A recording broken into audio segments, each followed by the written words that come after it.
우리의 삶이 늘 어느 곳에 머물러 사는 것처럼 우리의 신앙도 어디에 머물러 있어야 됩니다.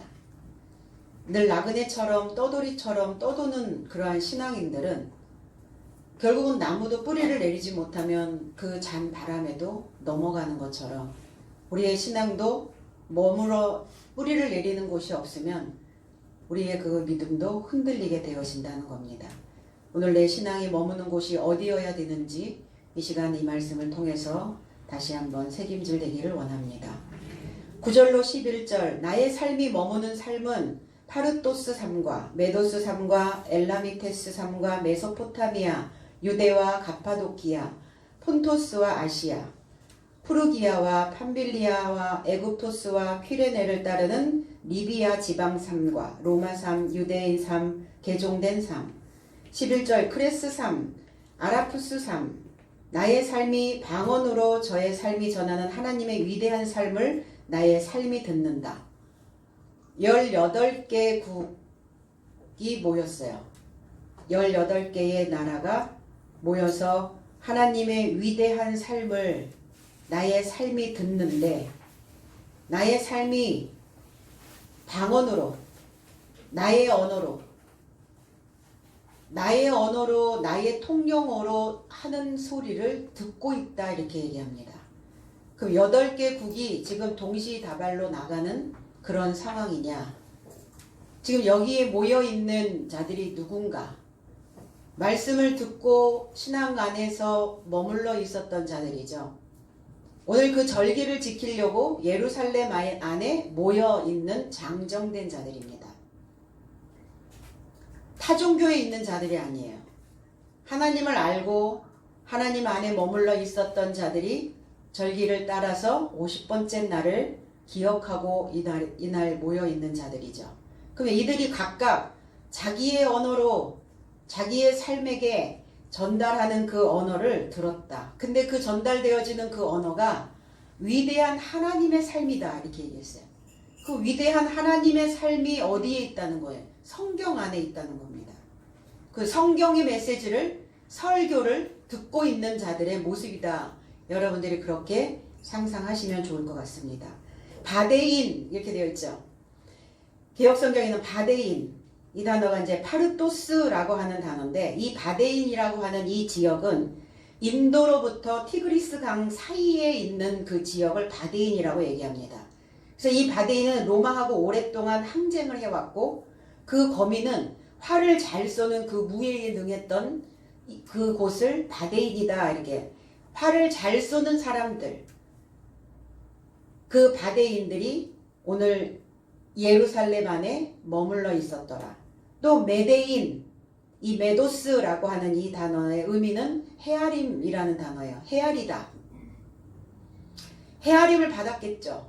하나님께로부터 헤아림을 받은 자들이 또 많은 인생들을 헤아려 주고자 예루살렘 안에 온 겁니다. 바벨론을 멸망을 시킬 때 하나님께서 이 메데인을 들어서 쓰십니다. 그래서 메데인을 격동시켜 그들을 치게 하셨다. 이렇게 성경에는 기록되어져 있거든요. 그래서 이 지역에 머무르는 유대인들은 이 고국의 절기를 지키려고 찾아온 겁니다. 우리도 이제 설 명절이 다가왔죠. 그러니까 어때요? 각 지역에 각 나라에 흩어져 있었던 사람들이 다 이제 자기의 고국을 찾아서 오는 것처럼 이 절기를 지키려고 찾아온 이 메데인들이라고 이제 이야기를 합니다. 그 다음에 엘라민, 이 바사인이라고도 합니다. 엘라미테스, 이는 이제 셈의 아들 그리고 그의 후손과 그의 나라를 엘람이라고 표현하기도 합니다. 이 엘람이라고 하는 의미는 시야를 가리다, 눈이 멀다, 자신을 감추다, 오래 참다 이런 의미를 가지고 있어요. 그럼 뭐하러 예루살렘 안에 오셨겠어요? 뭐 하려고 왔겠어요? 눈 뜨려고요. 감춰져 있는 비밀스러운 자기의 모습이 무엇인지를 드러내려고. 근데 빛이 들어와야 드러나죠.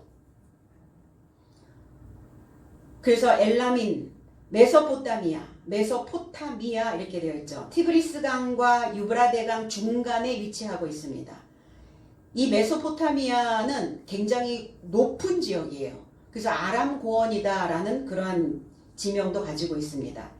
이 아람 고원에 에덴 동산도 있고 노아의 방주가 머물렀던 아라랏산도 북방 쪽에 가깝고 야곱이 에서를 피해서 21년 동안 살았던 라반의 고향도 바로 여기가 메소포타미아예요. 그러니까 상당히 이 메소포타미아는 그 강력한 여러 제국들의 중심지가 되어져 있는 곳이기도 합니다. 이 메소포타미아가. 그래서 2차 세계대전 이후에 이락국으로 독립을 하게 됩니다. 그 다음에 유대는 찬양하다, 던지다, 손을 사용하다 이런 의미를 가지고 있어요. 손을 사용하고 있었던 자들입니다. 하나님을 찬양하고 있었던 자들이에요. 하나님의 법 안에 머물러 있었던 자들입니다. 그래서 이 유대라는 의미에 귀명한이라는 의미를 가지고 있기도 해요. 이름이 있는 귀한 이름을 가진 그 귀한 이름은 누구로부터 부여받는가? 이 유다에서 그리스도 예수가 출생하시기 때문에. 그래서 그 귀명한 자들이 이름을 받고자 하는 자들이 아니면 그 귀한 이름을 가지고 있는 자들이 하나님의 법을 사용하고 있는 그들이 예루살렘 안에 머물러 있다는 겁니다. 그 다음에 갑바도기아. 이 갑바도기아라고 하는 의미는 멸하다. 이 갑바도기아에서 유명한 학자들이 상당히 많이 나왔다고 합니다. 소아시아 동부 일대국으로 굉장히 광대한 목장, 좋은 말과 양의 생산지로 굉장히 유명한 곳이기도 합니다. 이곳에 유대인이 상당히 많이 거주하고 있었다라고 이제 이야기를 합니다. 뭘 멸하려고 왔을까요? 오늘 기도처럼 내 예전의 삶을 멸해야 되겠죠. 그러려면 새 방언이, 새 언어가, 새로운 물결이 내 삶에 들어와 줘야 된다는 겁니다. 그래서 하나님의 것은 승하게 하고 내가 가지고 있었던 잘못된 습관들은 멸해야 되는 그들이 바로 갑바도기아. 그 다음에 본도, 폰토스라고 합니다. 바다라는 단어예요. 북쪽은 흑해고 남쪽은 갈라디아 지역입니다. 터키의 영지이기도 하죠. 이곳에 바울의 동업자 아굴라가 이곳에 있었어요. 여기에도 이 지방에 흩어져 있는 유대인들이 많았다고 이야기합니다. 아시아라고 하는 의미는 중앙이라는 단어예요. 이 대한민국도 아시아에 속하여 있죠. 중앙입니다. 중심입니다. 그러니까 중심을 잘 잡지 않으면 이 아시아가, 이 한국이, 대한민국이 중심을 잘 잡아주지 않으면 이 주변국들이 너무 이제 힘들어지니까 우린 중심을 잘 지키고 지금 가고 있는 것 같습니다. 소아시아 반도를 말하고 있죠. 그래서 바울은 갈라디아, 에베소, 골로새 이 교회에, 베드로는 본도, 갈라디아, 갑바도기아, 비두니아 교회에, 사도 요한은 에베소, 서머나, 버가모, 두아디라, 사데, 빌라델비아, 라오디게아 이 교회의 소식을 그리고 하나님의 그 복음을 전파했습니다. 이 아시아에 이제. 그래서 아시아의 교회가 왕성했던 시기가 있었죠. 그런데 이 아시아가 터키의 통치를 받으면서 퇴축하기 시작했어요. 그래서 지금은 이 아시아에 지금 이 교회들을 볼 수가 없게 되었죠. 그러니까 결국은 개인이든 국가든 하나님을 거역한 그러한 삶을 역사적으로도 보면은 그 나라는 패망이었어요. 그래서 이 지역은 상당히 헬라 문화가 보존되어져 있는 학문의 중심지였기도 합니다. 아시아에 온 유대인들이 아시아에서 온 그 중심을 지키고 있었던 신앙의 믿음을 중심을 잡고 있었던 이 유대인들이 지금 예루살렘 안에 모여 있는 것입니다. 그 다음에 부르기아. 소아시아의 넓은 부분을 포함했던 서남아시아 지방이기도 합니다. 부르기아인들로 인해서 이 지명이 생긴 거예요. 그 히타이트 왕국을 무너뜨리고 이제 한참 번영을 하다가 골족의 어떤 침입으로 갈라디아로 이제 불리고 남부가 부르기아로 이제 부르게 되었는데 로마 식민지가 되면서 바울이 3차 전도 여행 때 이곳을 통과해 간 지역이기도 합니다. 부르기아. 그래서 부르기아의 유대인들이 오순절 50번째 날 이 예루살렘 안에 지금 모여 있는 것입니다. 그 다음에 밤빌리아.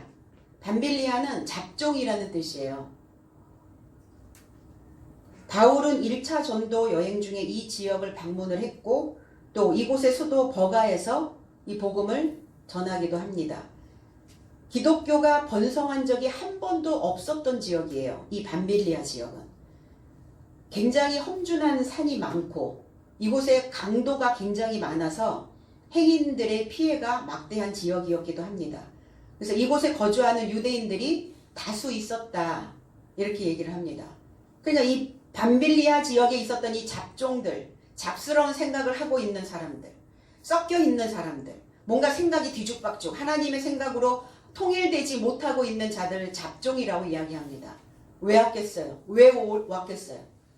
하나님의 생각으로, 하나의 생각으로 통일시키려고, 그 마음을 모으려고. 그래서 그 유대인들이 절기를 지키고자 또 오게 된 겁니다. 그 다음에 애굽.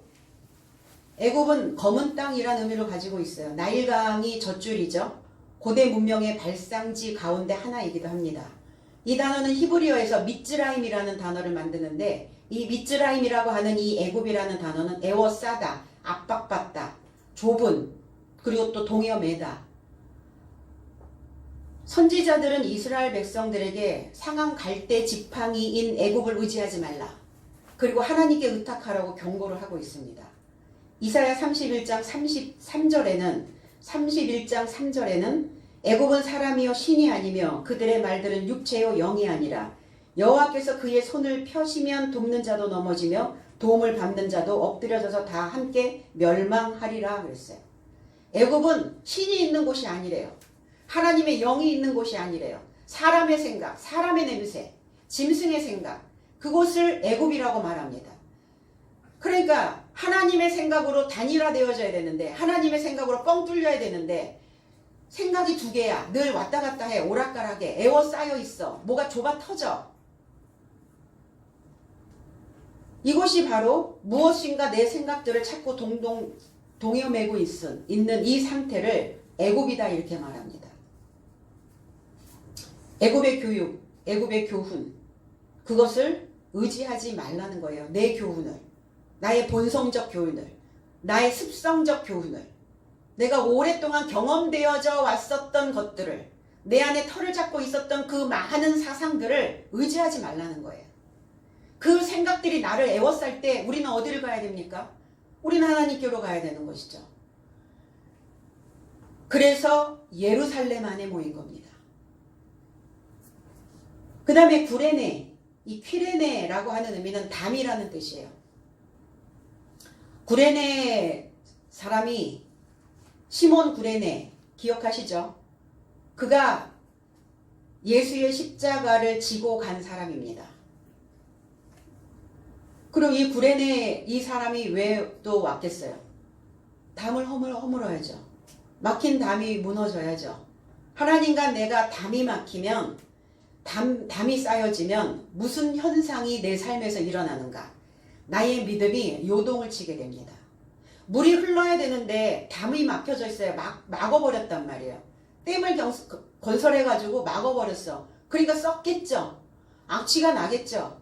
내 속에서 악취가 나고 내 속이 썩고 내 속이 부글거리게 된단 말이에요. 아, 내가 지금 귀레네 사람이구나. 그럼 뭐 하셔야 돼요? 예루살렘 안에 머무르셔야죠. 그래서 올라온 거예요. 알렉산더 대왕이 죽은 후에 애굽에 이게 속하였다가 이곳에 유대인들이 많이 살아왔던, 그러니까 지금 유대는 어떤 히브리 민족은 디아스포라입니다. 각 지역에 각 나라에 지금 다 흩어져 살고 있었던 이 유대인들이 명절을 맞이했고 절기를 맞이해서 예루살렘 안에 지금 모이는 그런 상황을 이렇게 18개국에 있는 유대인들이 모였다라고 이렇게 성경은 표현을 하고 있습니다. 리비에죠. 바다 중심이라는 의미예요. 애굽 서편에 있는 사막지대이기도 합니다. 예수님의 공생애 당시에 유대인들이 여기에 많이 거주했다라고 이제 역사적인 그 문헌을 보면은 나와 있어요. 그 다음에 로마로부터 온 나그네, 로마, 이 흐로메라고 하는 이 단어는 강하다라는 의미를 가지고 있어요. 로마, 모든 법은, 모든 길은 로마로 통한다. 이게 강하단 말이에요. 어떤 강한 정치, 강한 법령, 강한 어떤 군대, 이런 것들을 이제 이야기를 하고 있죠. 나그네, 에피데메오라고 하는 이 의미는 함께 묶인 자들이란 거예요. 함께 묶여있는 자들을 이들이 유대인과 유대교에 들어온 사람들과 유대교에 들어온 사람들, 프로셀리토스라고 하는 이 단어는 개종자라는 의미를 가지고 있어요. 그러니까 유대교에 있다가 개종한 자들이죠. 어디로? 기독교로. 표면적 유대인에 있다가 이면적 유대인으로 개종한 자들이죠. 그러면 저와 여러분들도 한동안은 표면적으로 믿었어요, 하나님을. 역사적인 관점, 때로는 문장 어떤 이런 부분들, 보여지는 어떤 현상, 그리고 하나님이 항상 바깥의 어떤 상황들을 해결해 주실 거다라고 그렇게 믿고 왔었죠. 그렇게 한동안은 표면적으로 믿고 있었던 이 유대인들이 이제 이면적으로 믿고자 개종한 자들이라는 거예요. 그들이 예루살렘 안에 지금 올라온 겁니다. 11절 그레데인, 이 크레스라고 하는 의미는 베어지다라는 의미를 가지고 있어요. 베임. 뭘 베어버려야 될까요? 잘못된 싹은 베어버려야죠. 그래서 떡잎을 보면 안다, 이런 표현을 하죠. 떡잎이 베어버려야 되는 상황이면 떡잎이 올라올 때 베어버리셔야 돼요. 그것이 자리를 잡으면 문제가 발생이 된단 말이에요. 종기도 조그맣게 올라왔을 때 그거 뿌리를 뽑아야 되는데 그냥 방치해두고 치료하지 않으면 어때요? 나중에는 근이 이만큼, 주먹만큼 생긴단 말이죠. 나중에 그건 째고 수술을 해야 되는 상황이 벌어지게 되는 거죠. 그래서 베어야 되는 것들이 무엇이냐? 자기 삶에서 가지쳐야 되는 것들이 있기 때문에 또 예루살렘 안에 온 거죠. 왜? 예루살렘 안에 와야, 그래야 정원사를 통해서, 사도들을 통해서 배임을 당할 수 있으니까. 장가지들을 쳐낼 수 있기 때문입니다. 그들이 지금 온 거예요. 바울이 로마에 갈 때에 그 서남쪽 미항에 거기에 있었고 여기다 교회를 설립을 했어요. 그래서 디도를 여기에 목회자로 세웠던 이곳이 바로 그레데라고 하는 지역입니다. 그 다음에 아라비아인들이라, 이것이 이제 18번째 나라인 아라비아. 아랍푸스라는 단어죠. 아랍. 이 아랍이라고 하는 의미는 아라브라고 하는 의미에서 왔어요. 아라브, 히브리어에서. 메마르다. 뭐가 메말랐다는 겁니까? 나의 날들이 지나면, 나의 날들이 계속 거듭거듭 지나가면 어때요? 메마르죠. 뭐가 메말라야 돼요? 나의 분노, 나의 혈기, 나의 어떤 오래된 습관, 나의 잘못된 신앙관, 이런 것들이 다 메말라야 해요. 그게 여전히 내 속을 적시고 있으면 그 물로 인하여, 수증기로 인하여 항상 그 상태에 머물러 있게 된다는 겁니다. 말라야 돼. 메마르다. 이 단어는 메마르다라는 이 의미에서 일몰, 또 황혼, 이런 의미도 가지고 있어요. 그러면 나의 신앙이 머무는 곳, 나의 신앙의 일몰까지, 내 신앙이 어디에 머물러 있어야 되나, 내 신앙의 황혼까지. 이 에레브라고 하는 단어는 창세기 1장 5절에 빛을 낮이라 칭하시고 어두움을 밤이라 칭하시니라. 저녁이 되며 아침이 되니 이는 첫째 날이니라. 1장 5절에 이렇게 기록되어져 있거든요. 개역성경에는. 이 저녁이 되며 라는 이 단어가 황혼이 되며, 일몰이 되며, 아랍이 되며, 이 단어가, 이 저녁이 되며 라는 단어가 바로 에레브라고 하는 단어예요. 이 아라브라는, 이 아랍이라는 단어에서 온 단어입니다. 재해석을 하면 빛은 뭐냐? 빛을 오르라고 얘기합니다. 그리고 낮을 날이라고 이야기를 해요. 그 빛을 날이라 칭하시고, 칭했다. 이름을 지어주시고, 초대하시고, 초청하시고, 그래서 빛을 위해서 날을 초청하시고, 어둠을 위해서 밤을 초청하셨다고요. 그래서 저녁이 되며, 저녁, 에레브, 황혼이 되며,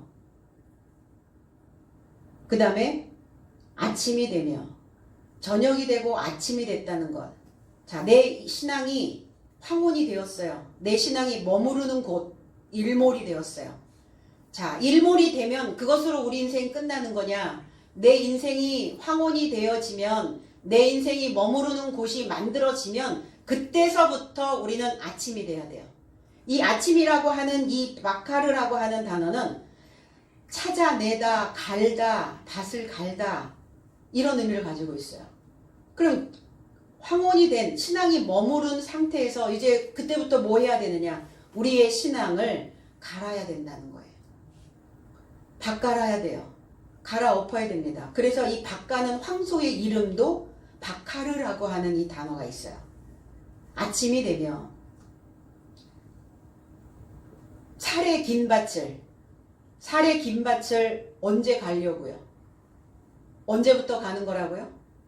신앙이 머무러지면, 정착이 되어지면 그때서부터 갈려지는 겁니다. 그때부터 경작이 되어지는 거예요. 그 경작을 하니까 어때요? 소출이 생길 거 아닙니까? 내가 내 인생에서 내 신앙에서 심은 것이 무엇인지를 발견하게 되어진다는 거예요. 그래서 이 단어에서 아침, 이 포케르라고 하는 이 단어에서 찾아내다, 발견하다 라는 의미를 가지고 있어요.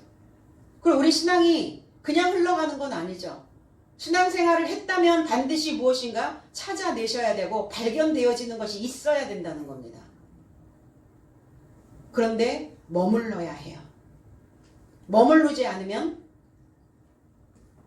경작이 되질 않아요. 그러니까 어느 지점까지는 그냥 가다 괜찮은 것 같이 가다가 또 어느 시점이 되면 또 뭐가 또 완전히 뒤집어져서 또 가게 되고 이게 그 삶이 늘 반복되어져요. 그러니까 건강한 쪽으로 반복이 되면 좋겠죠. 그런데 불건강한 쪽으로 자꾸 반복이 되어진단 말이에요. 그러니까 어떻게 돼요? 이 감정이 우리 안에서 이 감정이 항상 이렇게 평화로운 그 터를 만들어내지 못한다는 겁니다. 이게 바로 아랍이야. 아랍. 그래서 첫째 날이니라 저녁이 되면 아침이 되니 첫째 날이 아니라 첫째 에하드라는 단어예요. 첫째가 아니라 하나. 그래서 하나다. 생각을 모으다. 이런 하나의 의미입니다. 통일시키다. 이런 의미를 가지고 있어요. 기수가 아니라 서수. 그래서 한 날이니라. 한 날부터 시작이 되는 거예요. 한 날. 근데 나의 삶의 언어로 저의 삶이 전파하는 하나님의 가장 위대한 삶을 나의 삶이 듣는도다. 나의 삶의 언어로. 그럼 바울 사도들이 지금 거기에 18개국으로 모여있는 유대인들에게 각자 그 18개국의 언어로 지금 말하고 있는 것이 아니라 나의 삶의 언어로.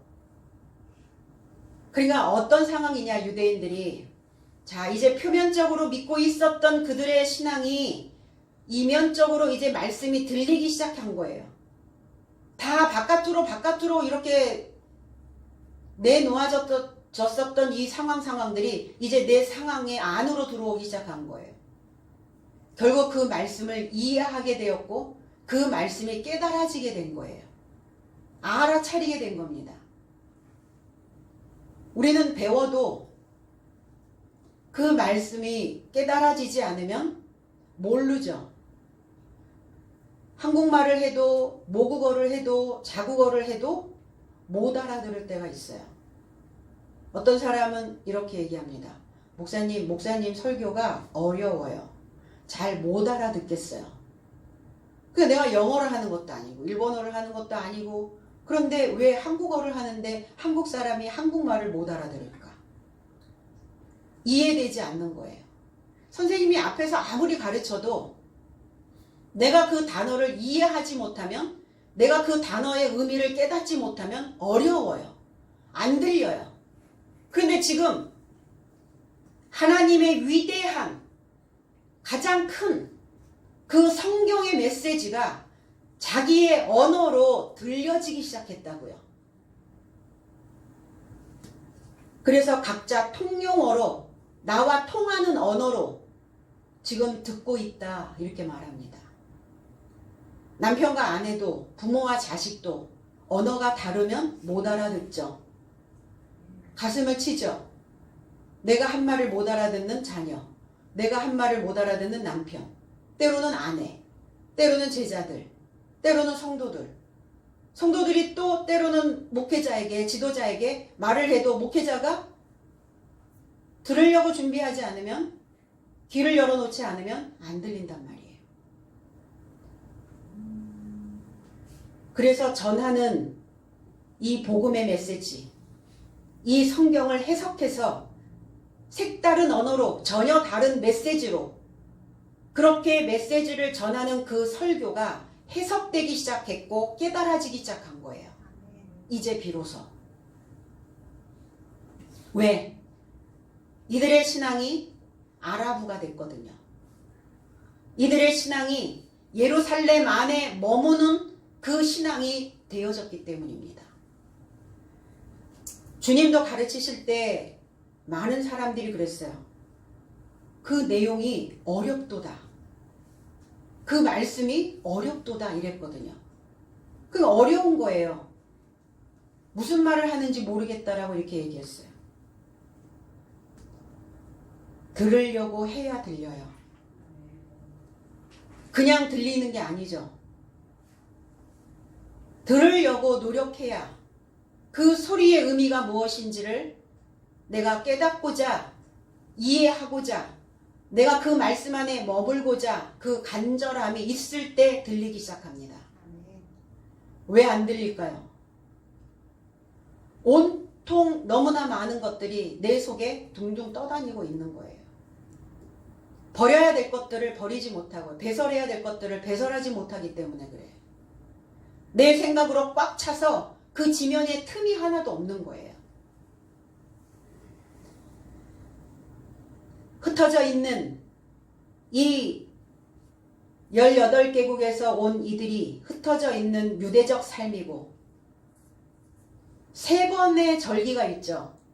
1년에 3번 장정된 삶은 예루살렘에 모여서 그 절기를 지키게 되어 있습니다.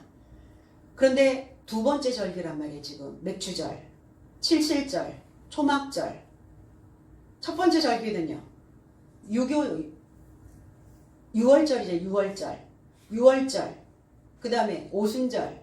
그 다음에 우리가 마지막으로 지켜야 될 게 수장절. 그렇게 3번의 절기가 지나면 우리의 인생도 이제 마감을 하게 됩니다. 신앙의 종지부를 찍게 되는 것이죠.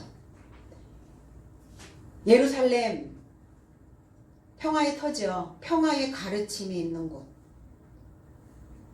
그 평화의 터가 만들어져야 그래야 들을 수 있어요. 마음이 흔들리는데 들릴까요? 마음이 안정이 안 되는데 마음이 지금 흥분이 되어 있어. 안정이 되지 않고 흥분 상태야. 들릴까요? 안 들려요. 말씀이 들리지 않고 사람의 소리가 들리지 않아요. 우리 그러죠? 내가 뭔가 흥분 상태에 있을 때 아무리 옆에서 무엇인가 얘기를 해줘도 들리지 않죠. 듣지 않죠.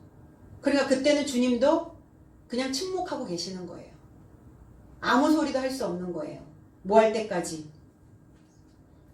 예루살렘이 될 때까지, 잔잔해질 때까지, 안정이 될 때까지.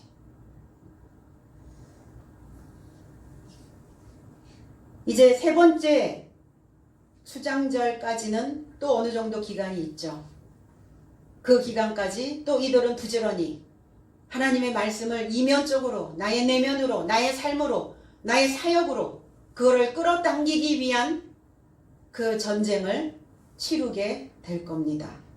이사야 28장 9절에 그들이 이르기를 그가 누구에게 지식을 가르치며 누구에게 도를 전하여 깨닫게 하려는가, 젖떨어져 품을 떠난 자들에게 하려는가 그랬어요.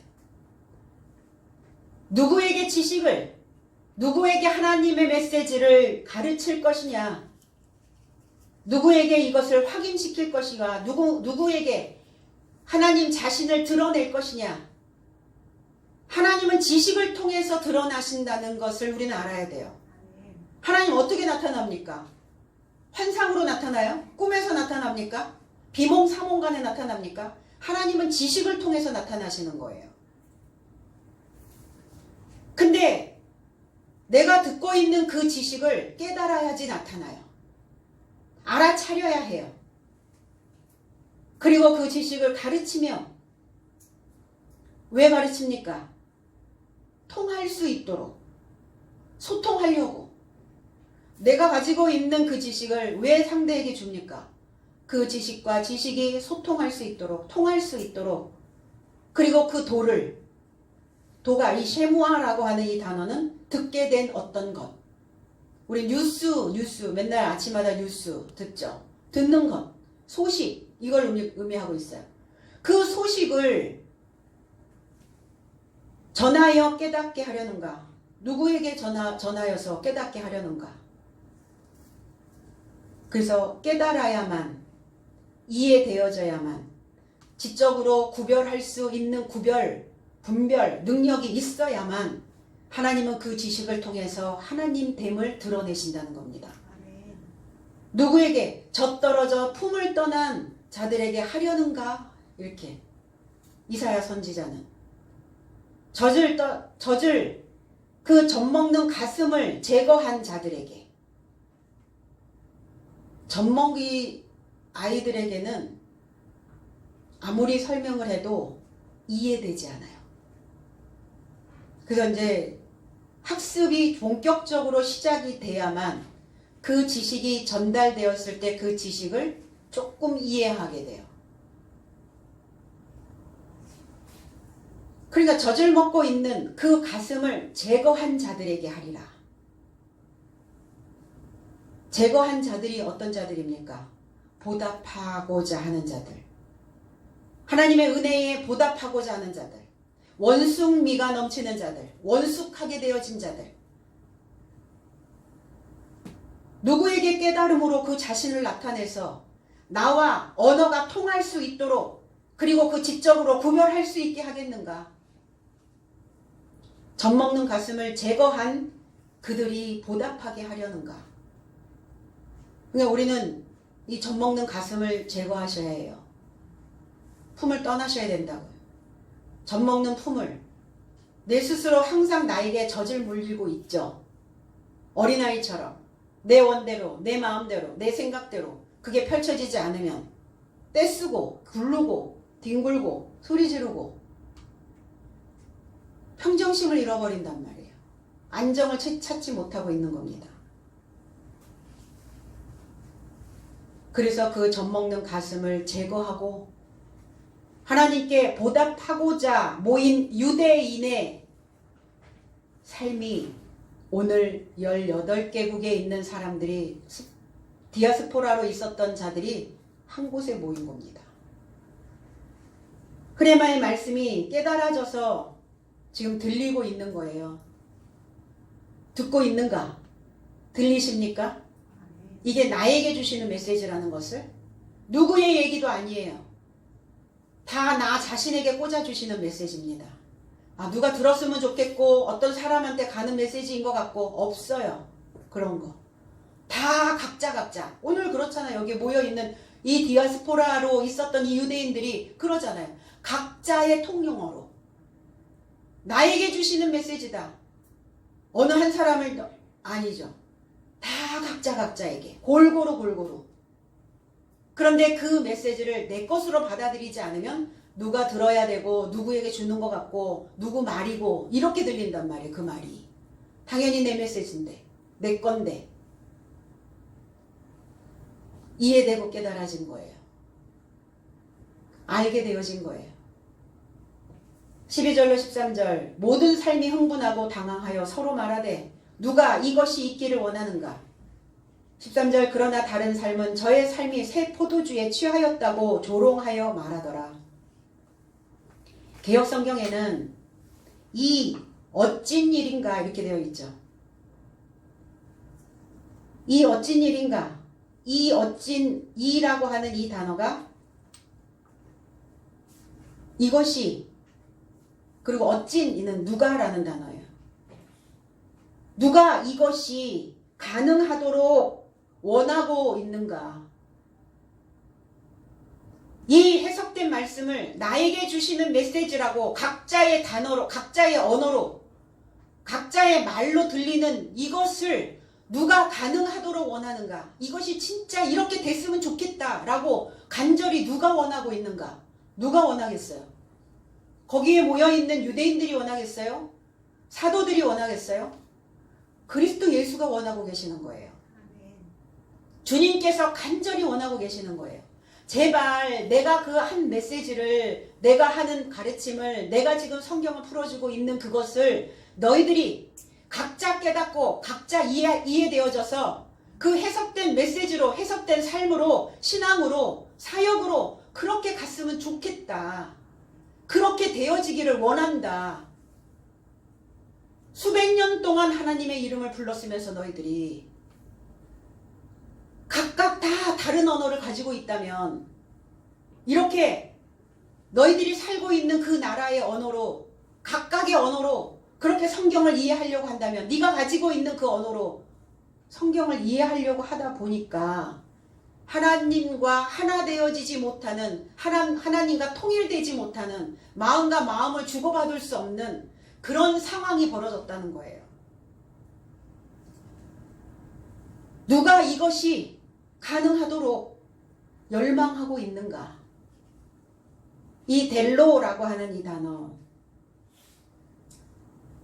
이 일이라는 단어가 델로라는 단어예요. 원하다, 열망하다 이런 의미를 가지고 있어요. 그럼 각자는, 주님도 이렇게 원하고 계시는데, 그러면 각자는 얼만큼 우리는 이것이 하나의 언어로 만들어지기를, 하나님의 언어로 소통하기를 얼마나 갈망하며 왔냐는 거예요. 그저 내 눈요깃거리, 눈요기, 내 입요기, 내 귀요기, 눈에 좋은, 귀에 듣기 좋은, 혀에 달달한 그것만 쫓아오지 않았냐 너희들이. 이제는 하나 되어져야 된다. 전 세계에 흩어져 있는 사람들이 모여도 하나의 언어로, 하나님의 언어로, 하나님과 통할 수 있는 언어로 그것이 가능할 수 있도록 그렇게 전달되어져야 된다. 하나의 성경을 보면서, 우리가 66권이라고 하는 이 성경을 보면서 왜 다 각자 다른 언어를 지금 쓰고 있을까? 주님께서 가능하도록 원하고 계시기에, 그럼 저와 여러분들도 간절히 그것을 같이 원해야 된다는 거예요. 신앙은 그냥 겉모양이 아니에요. 내 속이 다듬어지고 채워지고 만들어지면 겉모양은 자연스럽게 그게 만들어져요. 근데 겉모양 먼저 우리가 자꾸 그것만을 쫓아가니까 겉에 보여지는 뭔가 조금 더 강한, 조금 더 뭐가 강한 색깔이 입혀져 있는, 그래서 교회마다 이벤트를 하죠. 이벤트를 하더라고요. 연말이 되면. 무슨 이벤트? 자동차를 경품으로 만들어 놓고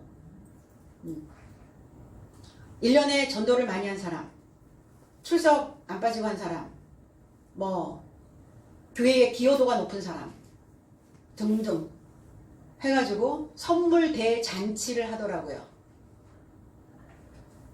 이제 조그만 선물은 이제 양이 안 차는 거죠. 이제 조금 있으면 집도 사줄 판인가요? 어떻게 된 거예요? 뭐 어느 교회에서는 뭐 출석 잘하고 뭐 이게 하면은 집 사준다고 그랬던 교회도 있었어요. 제가 알고 있는 어떤 교회에.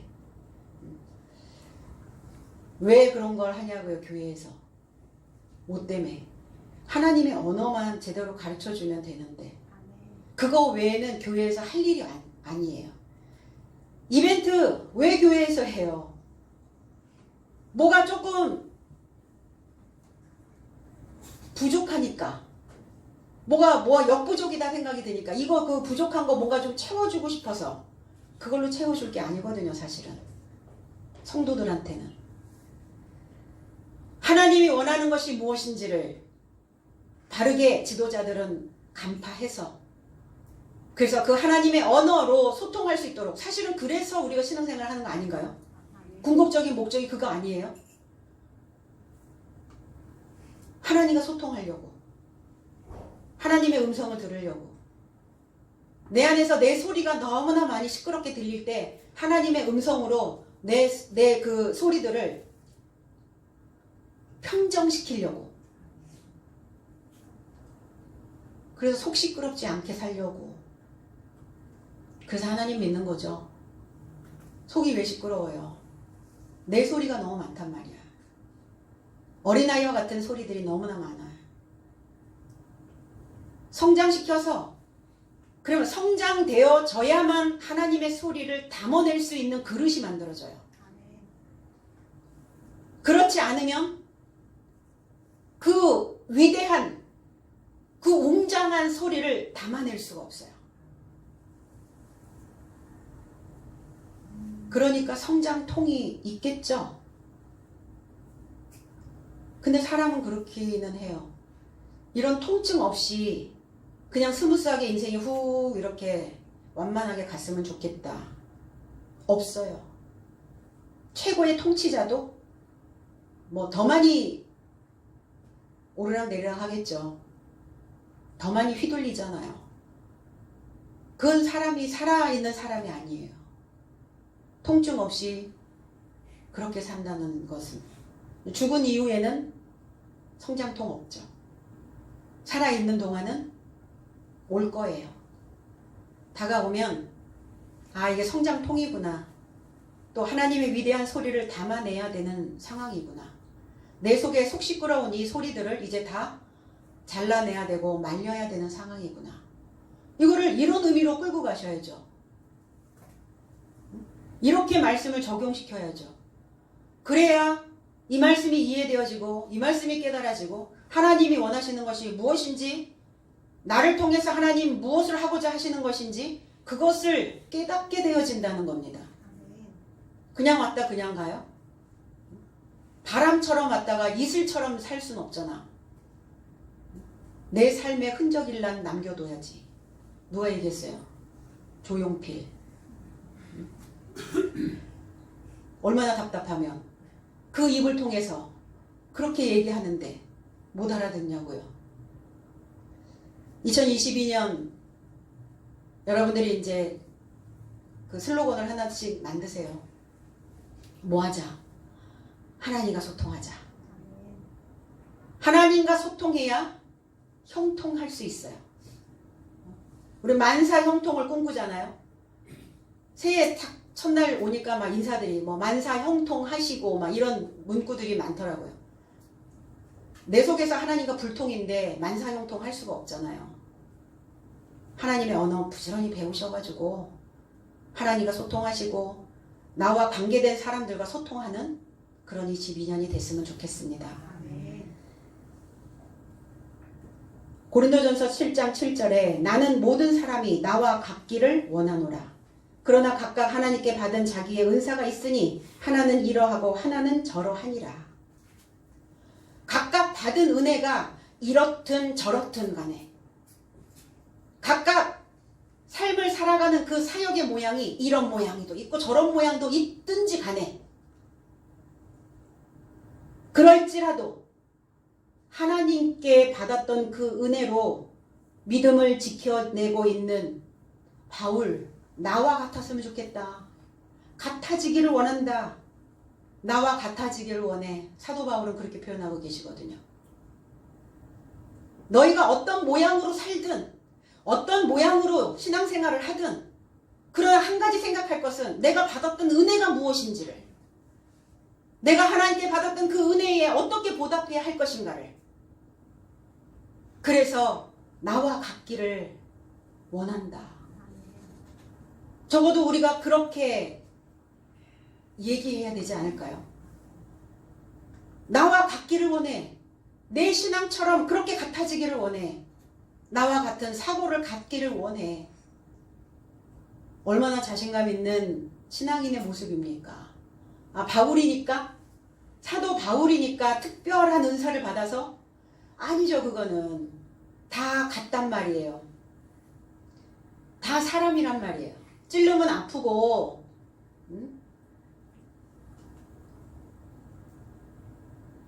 눈물도 흘리고 고통도 받는 똑같은 사람이에요. 저와 여러분들처럼. 그러나 그 성장통이 왔을 때 생각하는 거예요. 내가 받은 은사가 이렇든 저렇든 간에 내가 받은 은혜가 무엇인가를. 그래서 그런 생각들이 밀려올 때 나와 같아지기를 원한다라고. 오늘 예루살렘 안에 모인 다른 사람들이 있었어요. 그리고 결국은 거기에 다 표면적으로 믿는 자들도 있고 또 이면적으로 믿고자 하는 자들도 있고 거기에 개종한 자들도 있다 이렇게 얘기했어요. 개종한 자들. 그러니까 젖을 떼지 못하고 있는 자들도 있고 젖을 떼서 은혜에 보답하고자 하는 자들도 있을 것이고 표면, 이면, 개종한 자들 거기에 다 지금 예루살렘 안에 있단 말이에요. 그러니까 그들이 조롱하여 이렇게 조롱. 이 클루아조라는 단어가 조소하다. 뭐 우리는 썩소라고 얘기하죠. 썩은 미소. 이렇게. 그렇다고 입을 삐죽거리다 이런 의미예요. 입 삐죽삐죽거리면서. 그 말을 받아들일 수 없다라는 거예요. 왜? 왜 하필 갈라디아인들이야? 이렇게 얘기하는 거죠.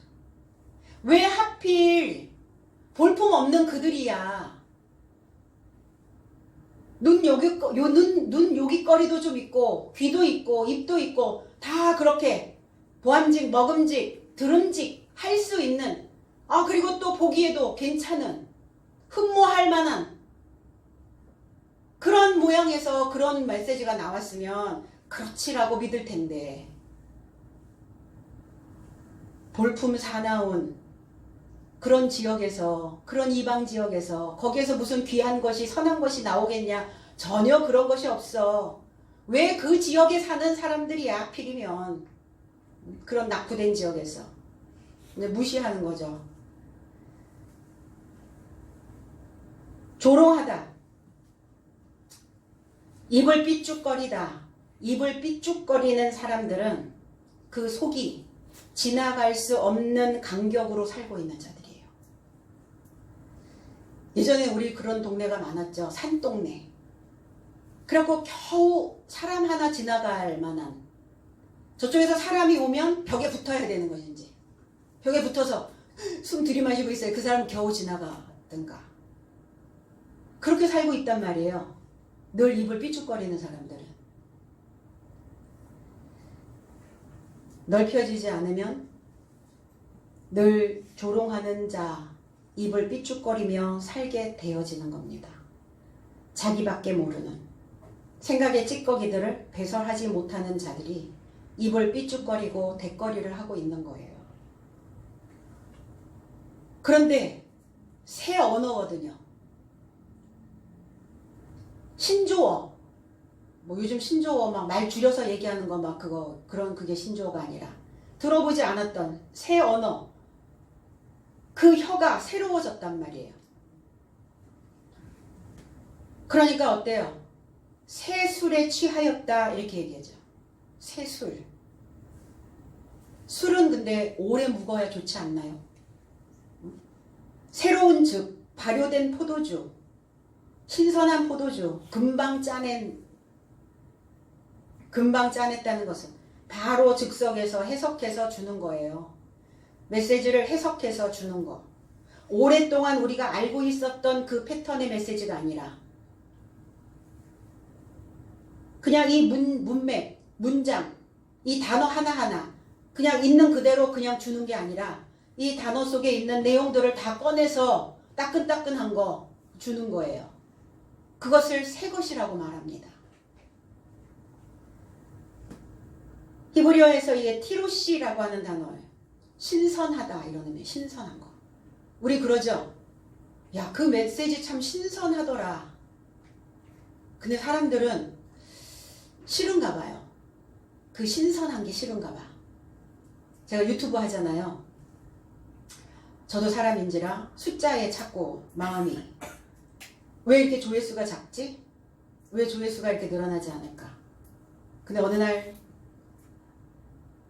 그런 생각이 들었어요. 숫자에 놀아나지 말자. 내 신념은, 내 목회는 한 명만 이 메시지를 듣고 그들의 생각을 돌이킬 수 있다면, 한 명이라도 이 메시지를 듣고 그들이 건강한 삶을 살 수 있다면, 그랬던 내가 왜 이 조회수에 왜 이런 마음들을 이렇게 여기다 실어서 보내는가? 그럴 이유 없다. 사람들은 금방금방 술술 넘어가는 그런 거를 좋아하지, 당연히. 한참 생각해야 되고 잘 이해되지 않고 뭔가 이게 뭐 원어적인 어떤 의미로 풀어서 이게 매기는 이런 것들이 딱딱하기도 하고, 이러니까 사실은 싫죠. 그리고 어렵기도 하고 뭔지 잘 모르겠고 어려워요. 이렇게 어려워. 금방 짜낸 포도주, 새로운 것, 신선한 단어, 그런 메시지들을 사람들은 싫은가 봐요.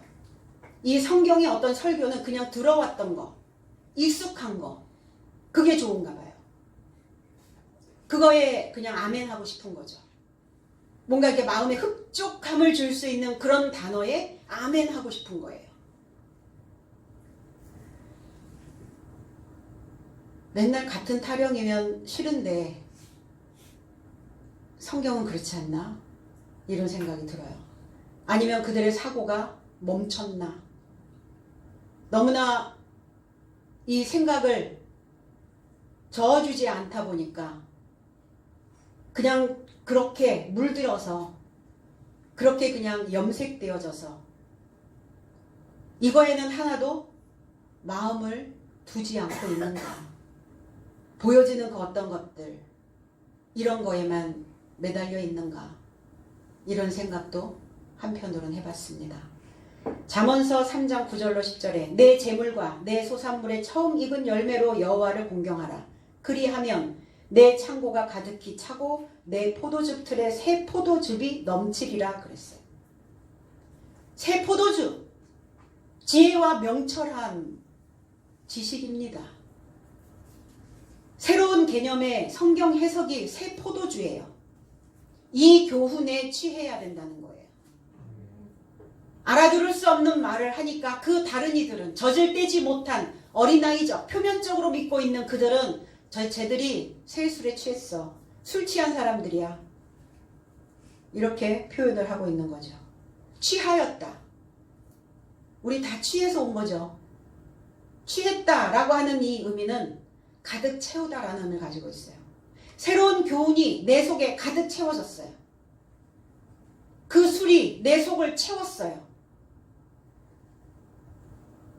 그러면 우리 마음에 담겨져 있었던 신포도주가 있거든요. 그 신포도주는, 그 담겨져 있는 그 포도주는 이제 비워내셔야 돼요. 그 독을, 그 항아리를 깨끗이 비워내셔야 된다고요. 신포도주가 담겨져 있는 상태에서는 새 포도주가 들어가지 않습니다. 들리지 않아요. 듣고 싶어 하지 않아요. 담아놓으려고 하지 않습니다. 우리가 배우는, 우리가 듣고 있는 이 말씀에 혹여 조롱하는 자들이, 입을 삐죽이는 자들이 있다 할지라도 저와 여러분들의 행보는 계속 돼야 될 줄로 믿습니다. 주춤거릴 필요 없어요. 왜? 우리가 범법자가 아니잖아요. 우리가 법을 벗어난 자들이 아니잖아요. 뭔가 이상한 집단을 만들어가지고 이상한 소리를 하는 게 아니잖아요. 성경으로부터 성경까지. 그래서 성경에 기록된 그 하늘의 법칙을 더하지도 빼지도 말고 이 새 교훈의 그 포도주를 가득 채울 수 있도록 부어주시는 그 사도로서의 그 사명을 잘 감당해야 될 줄로 믿습니다. 요엘서 2장 24절에 시온의 자녀들아 마당에는 밀이 가득하고 독에는 새 포도주와 기름이 넘치리로다 그랬어요. 이게 22년 이 시온의 여러분들에게, 저와 여러분들에게 주시는 메시지인 것을 믿으시기 바랍니다. 그래서 이 새 포도주와 기름의 풍성함이 저와 여러분들의 삶 가득 1년 내내 아니면 평생 채워져서 내 안에서 나오는, 내 속에서 뿜어져 나오는 그 언어가, 그 혀가 이렇게 기름지고 이렇게 새로운 단어들을 뱉어낼 수 있는 그러한 삶이 되어졌으면 좋겠습니다.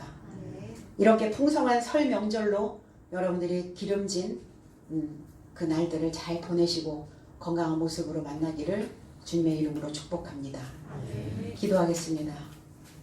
아버지 감사합니다.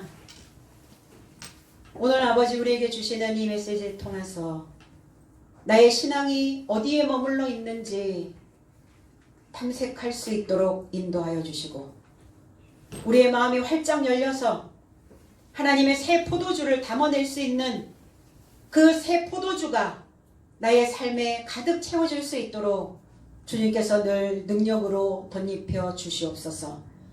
이 말씀을 붙잡을 수 있는 우리 모두가 되게 하시고 하나님 우리의 신앙의 황혼처럼 그렇게 아름답게 물들어갈 수 있도록 주님께서 늘 돌보아 주시옵소서.